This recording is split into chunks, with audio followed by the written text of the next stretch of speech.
Hello everyone, welcome back to my YouTube channel Tanisha Pharma Academy. This is Tanisha Kureen and today's topic is microbial spoilage and its prevention. Topics to be covered in this video will be introduction, types of spoilage, spoilage of fruits and vegetables, factor affecting the microbial spoilage of pharmaceutical products, sources and types of microbial contamination.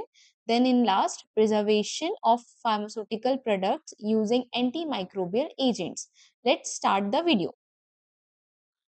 First, we will see the introduction of pharmaceutical spoilage. Spoilage is waste or scrap arising from the production process. The term is almost commonly applied to raw materials that have a short lifespan, such as food used in the hospital industry. Basically, spoilage, what is the meaning of spoilage? यहाँ पर हम spoilage बोल रहे हैं total waste or something scrap which is arised from the production process और something related to the raw material कि जो हमारा रॉ मटेरियल है उसका लाइफ स्पैन बहुत कम होता है, फूड जो है उस वो खराब हो जाता है, डिटोरिएट हो जाता है या उसमें खराबी आ जाती है, उसे हम स्पॉइलेज बोल रहे हैं, right? Normal spoilage is the standard amount of waste or scrap that is caused by production and which is difficult to avoid. Abnormal spoilage exceeds the normal or expected rate of spoilage. Basically, यहाँ पे ये बोल रहा है कि normal spoilage एक ऐसा type of spoilage है जिसमें हम जो waste का amount है वो एक normal range में होता है जिसे हम avoid नहीं कर सकते during the production time. But जो एबनॉर्मल स्पॉइलेज है वो नॉर्मल स्पॉइलेज की जो लिमिट है उससे एक्सीड करता है और बहुत ज्यादा अमाउंट ऑफ स्पॉइलेज या वेस्ट प्रोडक्ट होता है जिसे हम एबनॉर्मल स्पॉइलेज भी बोल रहे हैं, right? For example, overcooked meat can not be serve to a customer and so is instead classified as abnormal spoilage. Basically जैसे कि इसमें एग्जाम्पल दिया है कि अगर ओवरकुक मील है, अगर हमने खाना ज्यादा पका दिया है तो हम उसे कस्टमर को नहीं दे सकते, इसलिए हम इसको एक टाइप ऑफ एबनॉर्मल स्पॉइलेज बोलेंगे. Hence, spoilage is a complex reaction in which combination of microbial and biochemical activities are interact. Basically, इसमें ये बोल रहा है कि हमारा जो स्पॉइलेज है वो एक कॉम्प्लेक्स रिएक्शन है जिसमें कि माइक्रोबियल और बायोमोलिक्यूल या बायोकेमिकल एक्टिविटीज साथ में होती है. उसमें माइक्रोबियल एक्टिविटी भी हो रही है, बहुत सारे केमिकल चेंजेस भी हो रहे हैं, बहुत सारे फिजिकल चेंजेस भी हो रहे हैं, ठीक है. Legally they are known as spoilage. Basically हम स्पॉइलेज एक ऐसे टर्म को बोल रहे हैं जिसमें क्या हो रहा है, हमारा जो ओरिजिनल मटेरियल है, ओरिजिनल जो प्रोडक्ट है उसमें बहुत सारी माइक्रोबियल एक्टिविटी हो रही है और इन माइक्रोब्स की एक्टिविटी की वजह से बहुत सारे बायोकेमिकल रिएक्शंस हो रहे हैं, बायोकेमिकल एक्टिविटीज हो रही है और आगे जाके हमारा जो भी प्रोडक्ट है या जो भी कंपाउंड है वो उसमें डिटोरिएशन हो रहा है या वो खराब हो रहा है. दैट्स व्हाई हम इसे माइक्रोबियल स्पॉइलेज या स्पॉइलेज बोल रहे हैं, right? These substandard drugs, when proceed further in order to be sealable as good units, are known as defectives. Basically, हम ऐसे प्रोडक्ट जो कि ऑलरेडी स्पॉइल्ड हैं उनको अगर फर्दर हम सील करके हम आगे प्रोडक्शन के बाद फर्दर उसको मार्केटिंग के लिए भेजें तो ये जो प्रोडक्ट्स हैं या गुड्स हैं इसको हम डिफेक्टिव बोलेंगे क्योंकि इसमें ऑलरेडी माइक्रोबियल स्पॉइलेज प्रेजेंट है जो कि नहीं होना चाहिए था, right? Now, examples: rancid meal, sour milk, moldy cheese, etc. जैसे कि हम रेंसिड मीट नहीं दे सकते, हम जैसे हम कहते हैं ना दूध फट जाता है, हम तो फटा हुआ दूध भी हम यूज नहीं कर सकते, हम चीज ऐसा यूज नहीं कर सकते जिसमें मोल्ड है. तो यही इसका एग्जाम्पल दिया हुआ है यहाँ पे, एग्जाम्पल के तौर पे आपको समझाने के लिए बता रखा है यहाँ पे, okay. The spoilage is mainly determined based on microbial colonization from which is depend on the characteristics of products, method of processing and the storage condition. Basically, हम ये बोल रहे हैं कि हम spoilage को कैसे determine कर सकते हैं on the basis of कितना microbial colonies में present है, उसकी characteristics क्या है, प्रोडक्ट का कैरेक्टरिस्टिक्स क्या है, उसका मेथड ऑफ प्रोसेसिंग क्या है, हम कैसे उस प्रोडक्ट को प्रोसेस कर रहे हैं और what are the storage condition of that product, ठीक है. अगर उस स्टोरेज कंडीशन को हम मीट नहीं कर पाते तो भी उसकी फिजिकल और केमिकल प्रॉपर्टीज में चेंजेस आ जाता है, उसकी वजह से भी स्पॉइलेज हो रहा है, कितनी माइक्रोबियल कॉलोनीज उसमें प्रेजेंट है इसकी वजह से भी उसमें स्पॉइलेज हो रहा है। तो इस तरीके से हम डिटरमाइन करते हैं स्पॉइलेज को। Next, type of spoilage. Basically हम टाइप्स ऑफ स्पॉइलेज में देख रहे हैं हम स्पॉइलेज को किन किन टाइप्स में डिवाइड कर रहे हैं, ठीक है। इससे पहले मैं यहाँ पे देख लो, microbial spoilage include the contamination of pharmaceutical product with the microbes which leads to spoilage of the pharmaceutical product affecting drug safety and quality and is not intended for use. Basically यहाँ पे ये बोल रहा है कि microbial spoilage से हमारा जो फार्मास्यूटिकल प्रोडक्ट है वो कंटामिनेट हो जाता है with the help of microbes. Microbes उसमें प्रेजेंट होते हैं जिसकी वजह से स्पॉइलेज होता है, वो खराब हो जाता है। अल्टीमेटली इसकी वजह से क्या हो रहा है, ड्रग की एफिकेसी या सेफ्टी अफेक्ट हो रही है, ड्रग की क्वालिटी अफेक्ट हो रही है, और इन सभी रीजंस की वजह से हमारा जो ड्रग है उससे हम यूज नहीं कर सकते, वो ऐसा कंपाउंड बन जाता है जिसे हम यूज नहीं कर सकते, right. Shortly, microbial spoilage is defined as deterioration of pharmaceutical product by a contaminant microbe. Basically, in short हम ये बोल रहे हैं कि microbial spoilage को हम ऐसे define कर सकते हैं कि हमारा जो pharmaceutical product है उसका deterioration या खराब हो जाना by the contaminant। अब हमारा contaminant क्या है यहाँ पे, microbe। ओके, अब हम देखते हैं टाइप्स ऑफ स्पॉइलेज। बेसिकली हम स्पॉइलेज को तीन टाइप में डिवाइड कर रहे हैं, microbial spoilage, non microbial spoilage and other, right. First is microbial spoilage, जिसमें हम देख रहे हैं contamination by bacteria, mould and yeast affecting patient safety. Microbial spoilage में क्या हो रहा है, कंटामिनेशन हो रहा है थ्रू बैक्टीरिया, मोल्ड, यीस्ट, जो कि अफेक्ट कर रहा है पेशेंट सेफ्टी को, डायरेक्टली पेशेंट को हार्म करेगा अगर बैक्टीरिया प्रेजेंट होगा या यीस्ट प्रेजेंट होगा या मोल्ड प्रेजेंट होगा, right. Second is non microbial spoilage. अब नॉन माइक्रोबियल स्पॉइलेज में हम इसे तीन टाइप में डिवाइड कर रहे हैं, chemical, enzymatic and physical.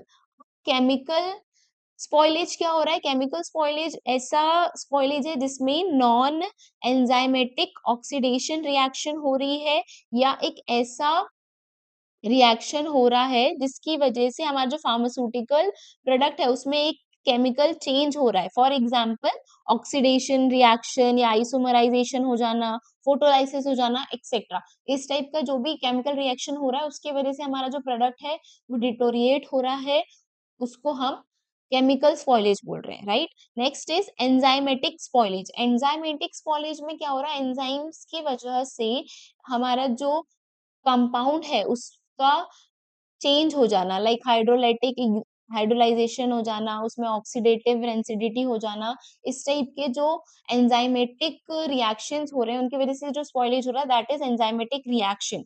Now physical spoilage, basically physical spoilage में या physical decomposition of pharmaceutical product में हम ये देखते हैं कि जो फार्मास्यूटिकल प्रोडक्ट है उसमें फिजिकल चेंजेस हो जाने की वजह से जो हमारा स्पॉइलेज हो रहा है इसे हम फिजिकल के अंडर लेते हैं, ठीक है।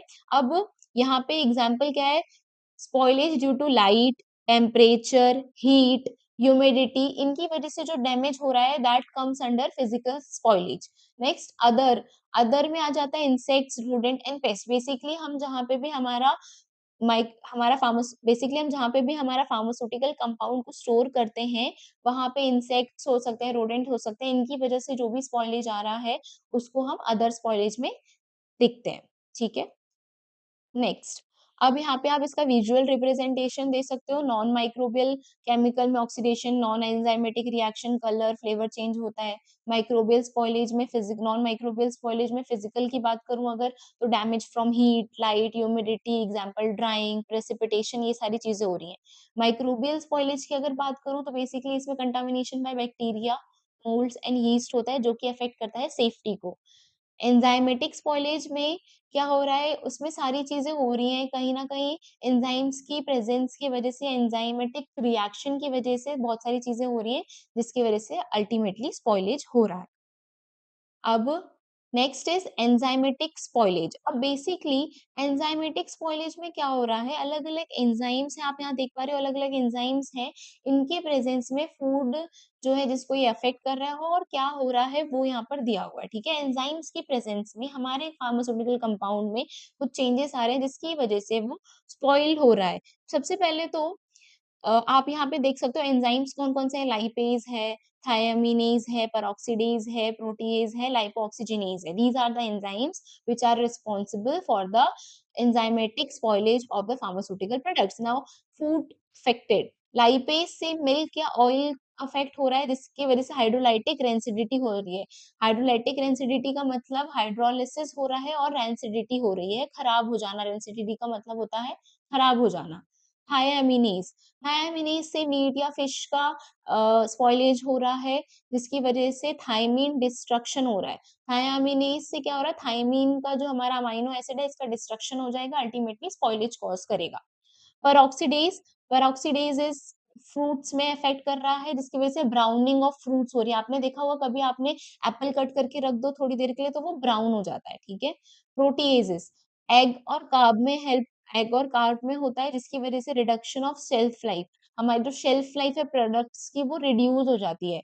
लाइपो ऑक्सीजनेज, ये वेजिटेबल्स पे इफेक्ट करता है जिसकी वजह से destruction of vitamin A, vitamin A का डिस्ट्रक्शन हो जाता है। अल्टीमेटली ये भी एक टाइप का स्पॉइलेज है क्योंकि हम वेजिटेबल्स और फ्रूट्स लेते ही विटामिन या मिनरल्स या हमारा जो भी न्यूट्रिएंट है उसके लिए, लेकिन इसकी वजह से डिस्ट्रक्शन ऑफ विटामिन हो रहा है, राइट। नेक्स्ट है आता है फिजिकल स्पॉइलेज। अब फिजिकल स्पॉइलेज में हम ये देख रहे हैं कि फिजिकल चेंजेस, ऐसे कौन से फिजिकल चेंजेस हैं जिनकी वजह से हमारे फार्मास्यूटिकल प्रोडक्ट में चेंजेस आ रहे हैं जिसकी वजह से वो अनइंटेंडेड टू यूज हो रहा है, ठीक है। जैसे कि it occurs due to temperature, light, relative humidity and results in mechanical damage of the food component. Basically temperature, light या ह्यूमिडिटी की वजह से हमारे जो फार्मास्यूटिकल प्रोडक्ट है उसमें चेंज आ रहा है जिसकी वजह से हमारा जो फार्मास्यूटिकल कंपाउंड या फूड कंपोनेंट्स हैं वो उसमें डैमेज होता है, डिटोरिएशन होता है, अल्टीमेटली फिजिकल स्पॉइलेज होता है। For example oxidation of food occurs due to light and changes colors, flavor and chemical nature like greening of potatoes, sunlight, flavor in milk, loss of vitamin D E etcetera. Basically क्या हो रहा है, oxidation of food हो रहा है light की वजह से जिसकी वजह से केमिकल अलग अलग फिजिकल चेंजेस हो रहे हैं जैसे कि कलर का चेंज हो जाना, फ्लेवर का चेंज हो जाना या केमिकल नेचर का चेंज हो जाना। This comes under the physical spoilage. Next is chemical spoilage. Chemical spoilage में मैंने आपको बताया केमिकल रिएक्शन की वजह से हमारा जो भी फार्मास्यूटिकल कंपाउंड है उसकी प्रॉपर्टीज में चेंज हो जाना, अल्टीमेटली खराब हो जाता है हमारा pharmaceutical compound. This comes under chemical spoilage. अलग अलग टाइप की हमारी केमिकल रिएक्शन होती है जैसे कि ऑक्सीडेशन, रिडक्शन, बहुत सारे टाइप के अलग अलग केमिकल रिएक्शन होती है जिसकी वजह से केमिकल स्पॉइलेज होता है। Next other spoilage. अब अदर स्पॉइलेज में मैंने आपको बताया कुछ ऐसे फैक्टर्स हैं जैसे कि हमारे इंसेक्ट्स हो गए, रोडेंट्स हो गए, बर्ड हो गए and other animals resulting in changes in colour, odour and chemical nature. Basically इनकी कुछ एक्टिविटीज की वजह से या ऐसा कुछ इनके इनकी एक्टिविटीज की वजह से कुछ चेंजेस हो रहा है हमारे फार्मास्यूटिकल प्रोडक्ट में, या तो कलर चेंज हो रहा है, ओडर चेंज हो रहा है, केमिकल नेचर चेंज हो रहा है, इसको भी हम एक टाइप का स्पॉइलेज बोलेंगे। अब based on rate of spoilage they are classified into three types: high perishable, for example meat, fish, poultry, eggs, milk, fruits and vegetables; semi perishable, potatoes, some apple varieties, nutmeg, etc. Stable or non perishable, sugar, flavor, flour, dry beans etcetera. Basically high perishable का मतलब जो सबसे ज्यादा susceptible है खराब होने के लिए, डिटोरिएट होने के लिए, स्पॉइल होने के लिए। नेक्स्ट इज सेमी परशेबल जो थोड़ा कम जल्दी खराब होते हैं, और स्टेबल या नॉन परशेबल ऐसे कंपाउंड जो कम खराब होते हैं या फिर बहुत धीरे धीरे खराब होते हैं, right. Next is spoilage of fruits and vegetables. Fruits and vegetables are rich source of energy, building block, nutrient, vitamin and minerals. अब हमारे जो फ्रूट्स और वेजिटेबल्स हैं वो बहुत रिच सोर्स होते हैं विटामिन, बिल्डिंग ब्लॉक, एनर्जी का और न्यूट्रिएंट्स का, मिनरल्स का, ठीक है। तो इसका भी स्पॉइल होना की वजह से बहुत सारी प्रॉब्लम्स होती हैं, ठीक है। protected mechanically by the pectins which constitute a protective gum between the cells and give firmness. Spoilage in fruits and vegetables starts with the hydrolysis of pectin. Basically, pectin एक layer provide कर रही है हमारे fruits या vegetables को, जो उसको protect करती है उसकी cells को खराब होने से। और स्पॉइलेज जब उसमें फ्रूट या वेजिटेबल में हो रहा है तो क्या होता है, हाइड्रोलाइसिस हो जाता है पेक्टिन का, जिसकी वजह से जो प्रोटेक्टिव लेयर है वही खराब हो गई। अल्टीमेटली हमारा जो फ्रूट एंड वेजिटेबल्स है उसका स्पॉइलेज हो जाता है। Once the pectinases have damaged the structure of the fruit vegetable, other organisms start to contribute to the soft rot. अब एक बार पेक्टिनेज ने अपना काम कर दिया, हमारा जो पेक्टिन है वो डैमेज हो गया, उसके बाद क्या होता है, हमारा जो फ्रूट एंड वेजिटेबल है उसकी लेयर खराब हो गई, उसके बाद जो हमारे अदर ऑर्गेनिज्म है वो क्या करते हैं, धीरे धीरे उस फ्रूट को खराब करने की कोशिश करना स्टार्ट कर देते हैं।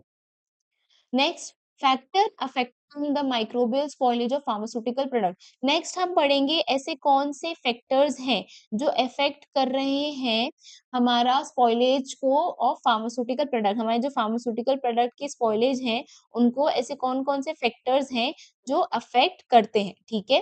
तो यहाँ पे हम देख रहे हैं, there are so many factors which affect microbial spoilage, some of these factor reduce the rate of spoilage whereas some of the factors increase the rate of spoilage. हम यहाँ देख रहे हैं कि बहुत सारे फैक्टर्स हैं जो अफेक्ट करते हैं माइक्रोबियल स्पॉइलेज को। कुछ ऐसे फैक्टर्स हैं जो रिड्यूस करते हैं स्पॉइलेज के रेट को, और कुछ ऐसे फैक्टर्स हैं जो इंक्रीज करते हैं rate of spoilage. These factors are related to nutritional requirement of microorganism, environment and nature of microorganism.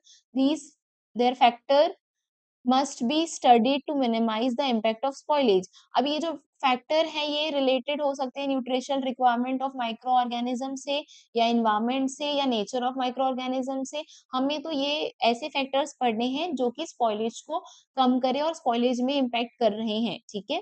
Following factor affect the microbial spoilage of pharmaceutical product. अब हम देख रहे हैं फैक्टर कौन कौन से जो इफेक्ट कर रहे हैं फार्मास्यूटिकल प्रोडक्ट के स्पॉइलेज को। First is pH. अब आपको पता है कि पीएच बहुत इंपॉर्टेंट होता है किसी भी बैक्टीरिया या माइक्रो ऑर्गेनिज्म को ग्रो करने के लिए। तो अगर पीएच में चेंज होता है तो अल्टीमेटली माइक्रोबियल ग्रोथ में भी चेंज होगा, है ना। तो इसकी वजह से बहुत ज्यादा इफेक्ट पड़ता है हमारा माइक्रोबियल स्पॉइलेज की वजह में, ठीक है।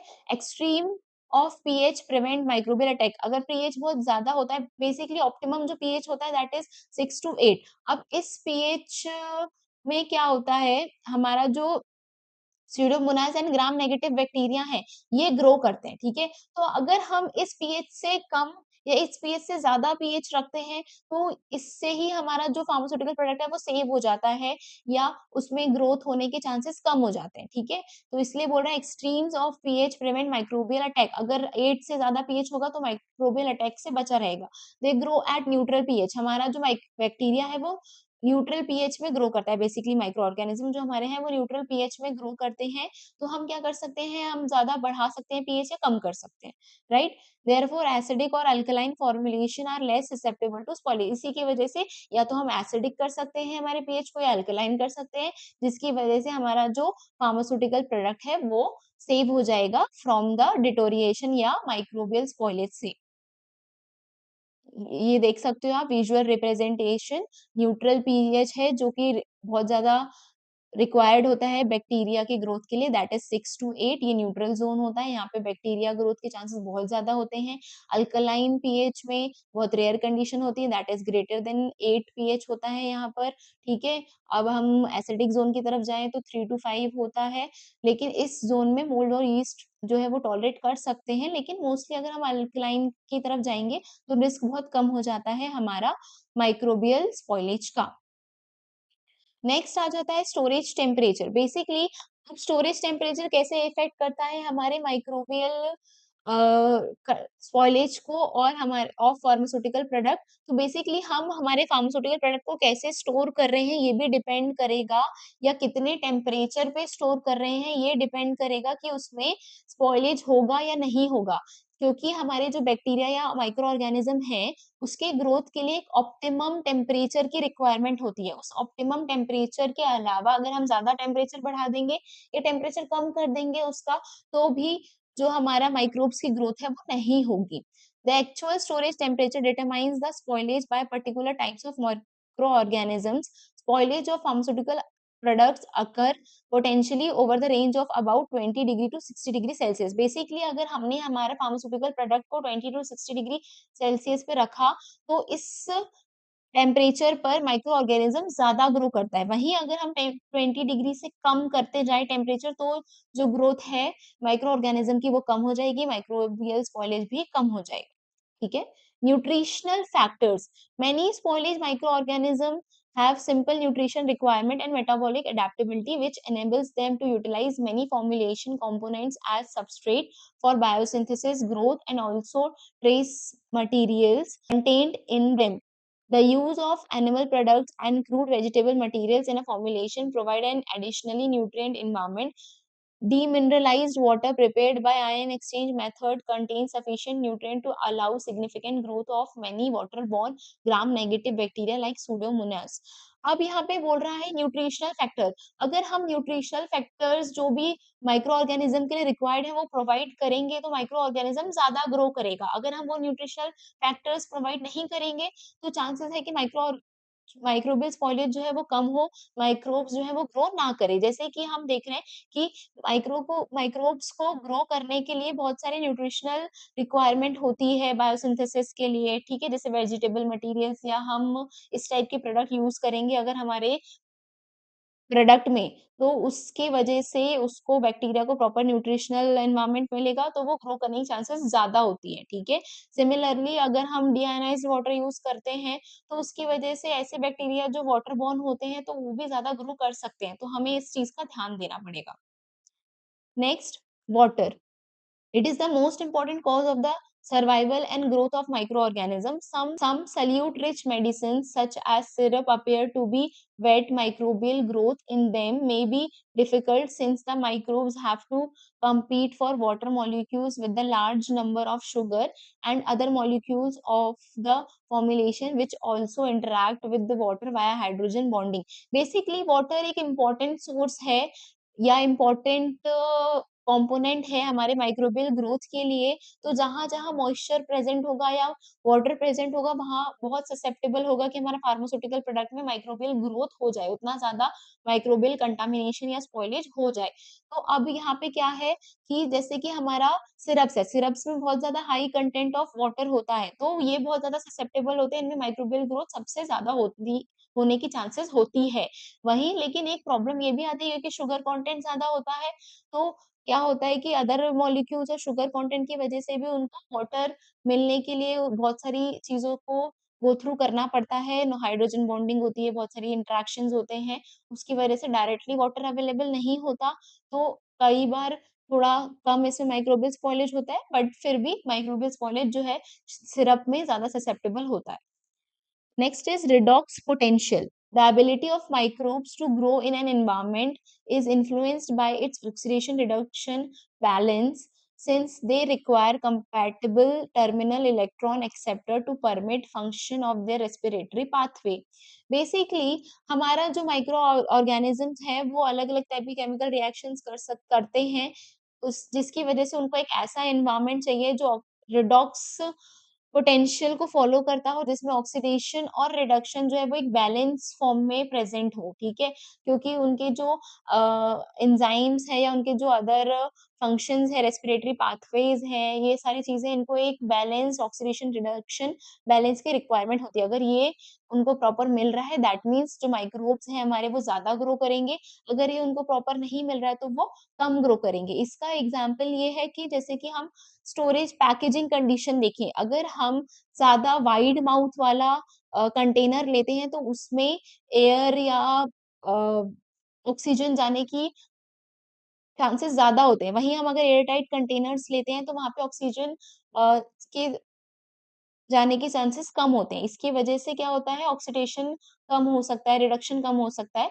तो इस टाइप के फैक्टर्स भी होते हैं जो अफेक्ट करते हैं हमारे माइक्रोबियल स्पॉइलेज को। ठीक है, ये आपका विजुअल रिप्रेजेंटेशन है न्यूट्रिएंट्स का। ठीक है, वाटर एक्टिविटी, रिडॉक्स पोटेंशियल का। ठीक है, next, source of microbial spoilage. Basically what are the source for microbial spoilage, किस किस तरीके से हमारा माइक्रोबियल स्पॉइलेज हो सकता है। तो कैसे कैसे हो सकता है, वाटर के थ्रू हो सकता है, रॉ मटेरियल के थ्रू हो सकता है, पर्सनल मतलब जो पर्सन वर्क कर रहा है, ठीक है, या जो बना रहा है उस प्रोडक्ट को, उसके थ्रू हो सकता है, इक्विपमेंट्स के थ्रू हो सकता है। These are the four main sources of microbial spoilage: raw materials, water, equipment, personal। ठीक है, अब यहाँ पे देखो एक फ्लो डायग्राम टाइप का दिया हुआ है, जहाँ पे आपको बता रहे हैं कौन कौन से sources. First is water. Water is a major source for many bacterias, right, क्योंकि वाटर जो है वो बहुत रिक्वायर होता है बैक्टीरिया के ग्रोथ के लिए, माइक्रो ऑर्गेनिज्म के ग्रोथ के लिए। तो हम जो वाटर यूज कर रहे हैं उसमें अगर ऑलरेडी कंटामिनेशन हो तो ये एक सोर्स ऑफ कंटामिनेशन हो सकता है हमारे माइक्रोबियल स्पॉइलेज के लिए। ठीक है, रॉ मटेरियल्स, अगर हमने जो रॉ मटेरियल यूज करे हैं, ठीक है, उसमें ऑलरेडी माइक्रोबियल स्पॉइलेज है, माइक्रोब्स प्रेजेंट हैं, तो इसकी वजह से भी हमारे प्रोडक्ट में माइक्रोबियल स्पॉइलेज हो सकता है। Next is equipment. अब हम जो इक्विपमेंट यूज कर रहे हैं अगर वो क्लीन नहीं है, स्टरलाइज नहीं है, डिसइंफेक्टेड नहीं है, तो क्या हो सकता है, उसमें ऑलरेडी माइक्रोब्स प्रेजेंट हो सकते हैं, डस्ट हो सकता है, जिसकी वजह से माइक्रोब्स जो है वो प्रेजेंट हो सकते हैं। और फिर अगर हम उसी जो इक्विपमेंट है उसमें अगर हम हमारा जो भी पंचिंग करते हैं टैबलेट की, या फिर हम फर्दर जो भी हमारा फॉर्मुलेशन करते हैं, उसकी वजह से भी कंटामिनेशन आ सकता है। Next is environment. अब इन्वायरमेंट में जो डस्ट प्रेजेंट है, जो एयर प्रेजेंट है, उसकी वजह से भी स्पॉइलेज हो सकता है। अगर डस्ट पार्टिकल प्रेजेंट है एयर के थ्रू, वो हमारे रॉ मटेरियल में चले गए या हमारे प्रोडक्शन के टाइम चले गए, उसकी वजह से भी स्पॉइलेज होता है। Next is personal. अब जो भी व्यक्ति है जो काम कर रहा है इंडस्ट्री में, जो वहां पे काम कर रहा है और वहां पे वर्क कर रहा है, उसकी वजह से भी माइक्रोबियल स्पॉइलेज हो सकता है, क्योंकि बहुत सारी चीजें हैं, जैसे अगर मान लो स्किन शेड हो रही है, ड्रॉपलेट्स रिलीज हो रहे हैं, उसे कफ है, कोल्ड है, इनकी वजह से भी माइक्रोब्स वहां पे जा सकते हैं और अल्टीमेटली हमारे फार्मास्यूटिकल प्रोडक्ट में माइक्रोबियल स्पॉइलेज कर सकते हैं। Types of microbial contaminant. In this, we will study the types of microbial contaminant on the basis of mechanism of transfer. On that basis, it is divided into two types: direct contamination and cross contamination. First, direct contamination. Contamination occurred by microbial components and poorly maintained heating, ventilation and air conditioning system. Basically यहाँ पे ये बोल रहा है कि जो contamination हो रहा है वो microbial components का जो addition हो रहा है by the poorly maintained heating system, ventilation या air condition system के थ्रू। हम जो भी AC लगाते हैं, जो रूम का टेम्परेचर मेंटेन करने के लिए हीटिंग सिस्टम लगाते हैं, जो भी वेंटिलेशन देते हैं, उसके थ्रू जो डायरेक्ट कंटामिनेशन हो रहा है हमारा फिजिकल पार्टिकल्स या फाइबर का या केमिकल मॉइस्चर या गैसेस का या बायोलॉजिकल जैसे कि माइक्रोब्स या रॉ मटेरियल्स का जो भी कंटामिनेशन हो रहा है, इसको हम डायरेक्ट कंटामिनेशन कह रहे हैं। मतलब डायरेक्टली ये जो मटेरियल है ये हमारे रॉ मटेरियल में मिक्स हो रहा है, जिसकी वजह से कंटामिनेशन हो रहा है। या फिर ये क्या हो रहा है, हमारी जो पैकेड ऑलरेडी पैक्ड कंपोनेंट्स हैं, ड्रग्स हैं या हमारे जो भी फार्मास्यूटिकल प्रोडक्ट्स हैं, उसमें ये सारी चीजें इन्वॉल्व होकर उसका कंटामिनेशन कर रही हैं। This will comes under the direct contamination. Now, cross contamination. Cross contamination, it is the process by which microbes are spread indirectly from one to another through improper and unsterilized equipment. यहाँ पे क्या हो रहा है कि cross contamination हो रहा है, इनडायरेक्ट वे में कंटामिनेशन हो रहा है। डायरेक्टली कोई भी पार्टिकल हमारे रॉ मटेरियल में या हमारा जो फार्मास्यूटिकल प्रोडक्ट है उसको खराब नहीं कर रहा, इनडायरेक्ट वे में कंटामिनेशन हो रहा है। जैसे कि हम improper cleaning of equipments के थ्रू हो रहा है, leakage of oil seals, transfer via unsterilised tools. हम कोई ऐसा मशीन यूज कर रहे हैं जो अनस्टरलाइज्ड है, डिसइंफेक्ट प्रॉपरली नहीं है, उसकी वजह से भी हमारे जो रॉ मटेरियल है उसमें कंटामिनेशन हो रहा है और अल्टीमेटली हमारा जो फार्मास्यूटिकल प्रोडक्ट है उसमें भी कंटामिनेशन हो रहा है। नेक्स्ट हम पढ़ेंगे मोड्स ऑफ ट्रांसमिशन। अब अपन ने ऑलरेडी पढ़ा कि मोड्स ऑफ ट्रांसमिशन क्या क्या हो सकते हैं, जैसे कि रॉ मटेरियल्स के थ्रू माइक्रोबियल कंटामिनेशन हो सकता है, वाटर सप्लाई के थ्रू हो सकता है, डर्टी इक्विपमेंट्स के थ्रू हो सकता है, अदर बैचेस के थ्रू हो सकता है। अब डायरेक्ट कंटामिनेशन का क्या क्या हो जाएगा इसमें, raw materials, water supply. Microbes enter directly via formulation components. हमारा जो भी फॉर्मुलेशन कंपोनेंट होगा, रॉ मटेरियल होगा या वाटर सप्लाई होगा, उससे डायरेक्ट हमारे जो भी फार्मास्यूटिकल प्रोडक्ट होगा उसमें कंटामिनेशन हो रहा है। या तो क्रॉस कंटामिनेशन होगा, indirect spread from one product to another product. एक प्रोडक्ट से अनदर प्रोडक्ट में इनडायरेक्ट स्प्रेड हो रहा है, चाहे वो केमिकली हो, बायोलॉजिकली हो या physically. Next is assessment of microbial contamination and spoilage. अब हम यहाँ पे ये चेक कर रहे हैं कि हमने जो भी फार्मास्यूटिकल प्रोडक्ट बनाया है वो कंटामिनेटेड है या नहीं, और उसमें स्पॉइलेज है या नहीं, माइक्रोबियल स्पॉइलेज है या नहीं है, ठीक है। The evaluation of a medicinal product's microbiological composition is critical. Sterile products should be completely devoid of microorganism as determined by a sterility test. Basically यहाँ पे ये बोल रहा है कि जो evaluation है किसी भी medicinal product का, वो उसमें हम जो चेक करते हैं माइक्रोबायोलॉजिकल कॉम्पोजिशन उसकी, वो थोड़े क्रिटिकल हो जाती है। और हमारे जो स्टेराइल प्रोडक्ट होते हैं वो completely free from all sort of micro organism होना चाहिए, ताकि वो स्टेरिलिटी टेस्ट पास कर सके। अब जो नॉन स्टेराइल आइटम्स हैं उसमें भी माइक्रो ऑर्गेनिज्म प्रेजेंट नहीं होना चाहिए। अब ये जो माइक्रो ऑर्गेनिज्म है ये जो होते हैं ये पैथोजेनिक और नॉन पैथोजेनिक भी होते हैं, इसलिए ये माइक्रो ऑर्गेनिज्म प्रेजेंट नहीं होना चाहिए। अब माइक्रोबियल कंटामिनेशन और स्पॉइलेज के असेसमेंट के लिए दो मेथड होते हैं। Method A direct inoculation, method B membrane filtration. हमने ये पहले भी पढ़ चुका है। तो अगर हम डायरेक्ट इनोकुलेशन की बात करें तो हम क्या कर रहे हैं, हम जो भी हमारा सैंपल होता है उसको डायरेक्ट कल्चर मीडिया में इनोकुलेट करते हैं, और फिर हम देखते हैं कि उसमें ग्रोथ, माइक्रोबियल ग्रोथ हो रही है या नहीं हो रही। हमने क्या किया, हमने डायरेक्ट कल्चर मीडिया में हमारा जो प्रोडक्ट है उसको ऐड कर दिया, और फिर उसको प्रॉपर इंक्यूबेट होने के लिए रख दे दिया। और अगर उसमें टर्बिडिटी शो हो रही है, मतलब उसमें ग्रोथ शो हो रही है, इसका मतलब जो है हमारा जो प्रोडक्ट है उसमें कंटामिनेट या कंटामिनेशन है, उसमें माइक्रोबियल ग्रोथ है। This is the method direct inoculation. Next is membrane filtration method. इसमें हम क्या करते हैं, इस मेथड में हम क्या कर रहे हैं कि एक मेम्ब्रेन फिल्टर होता है जो कि स्पेसिफिक उसमें पोर साइज प्रेजेंट होता है कि वो उस बैक्टीरिया को फिल्टर कर लेता है, ठीक है, या फिर जो भी माइक्रो ऑर्गेनिज्म है उसको स्पेसिफिकली फिल्टर कर लेता है। तो हम जब भी किसी हमारा जो भी सैंपल है उसको इससे पास कराते हैं फिल्टर पेपर से, तो वो जो जो भी कुछ पार्टिकल्स है इसमें ग्रैब कर लेगा, और फिर हम क्या करेंगे, इस मेम्ब्रेन को रिमूव करके एक इसको हम इनोकुलेट कर देंगे एक पेट्री प्लेट में, या रख देंगे एक पेट्री प्लेट में, और फिर इसको इंक्यूबेट करेंगे कुछ टाइम के लिए, ठीक है। अब इस पेट्री प्लेट में हम कल्चर मीडिया लेते हैं और फिर इसको इनोकुलेट करके हम इंक्यूबेट करते हैं, और फर्दर हम ग्रोथ चेक करते हैं कि कितनी ग्रोथ हो रही है। अगर ग्रोथ होती है दैट मीन्स इसमें माइक्रो ऑर्गेनिज्म प्रेजेंट था, और अगर ग्रोथ नहीं हो रही that means it is completely sterile. Next is microbial limit test. अब माइक्रोबियल लिमिट टेस्ट में हम क्या कर रहे हैं कि कितना अमाउंट ऑफ माइक्रो प्रेजेंट है, एक स्पेसिफिक अमाउंट ऑफ जो हमारा कंपोनेंट है उसमें, वो हम चेक कर रहे हैं कि माइक्रोब की कितनी लिमिट है, ठीक है।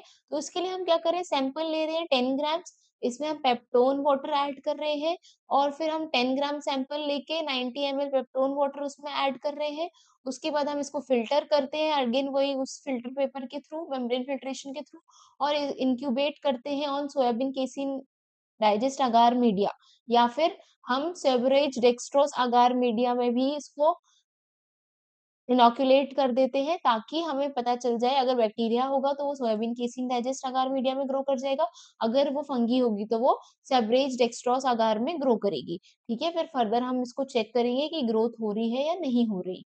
अब identification of specific micro organism, कुछ ऐसे माइक्रो ऑर्गेनिज्म है जिनका आइडेंटिफिकेशन हम कॉलोनीज किस तरह की बन रही है उसके थ्रू कर सकते हैं, जैसे कि ई कोलाई ऑन मैकॉन्की अगार। मैकॉन्की अगार में ई कोलाई जो होती है वो ऐसे मेटालिक ग्लेम टाइप की दिखती है, इस तरह की दिखती है, ठीक है।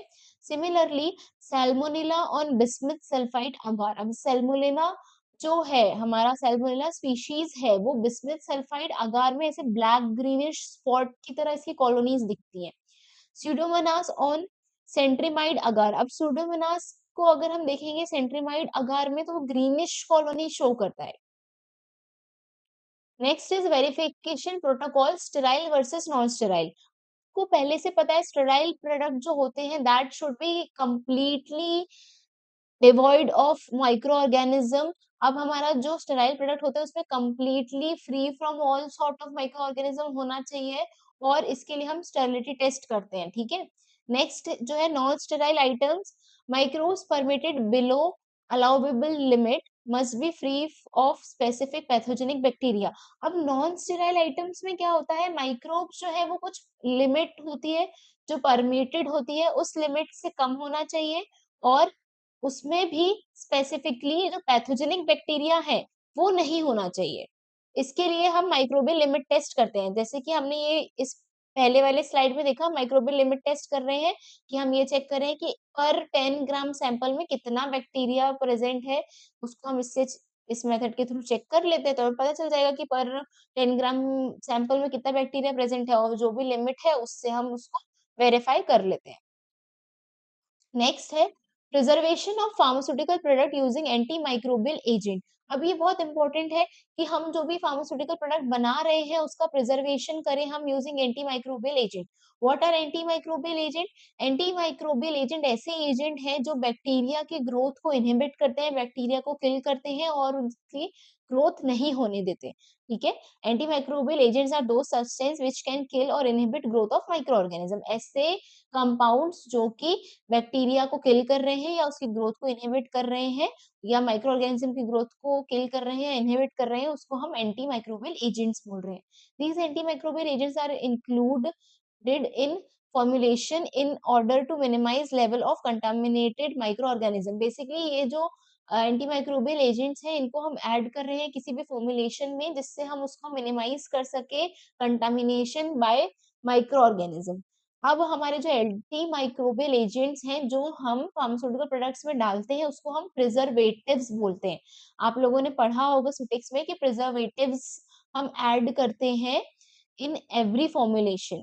These preservatives can generally prevent or kill low level of contamination। ये जो preservative है ये low level of contamination जो है बैक्टीरिया की या माइक्रो ऑर्गेनिज्म की उसको प्रिवेंट भी करते हैं, किल भी करते हैं। ठीक है, preservatives are not used in those formulation which has low risk of contamination and subsequent microbial growth।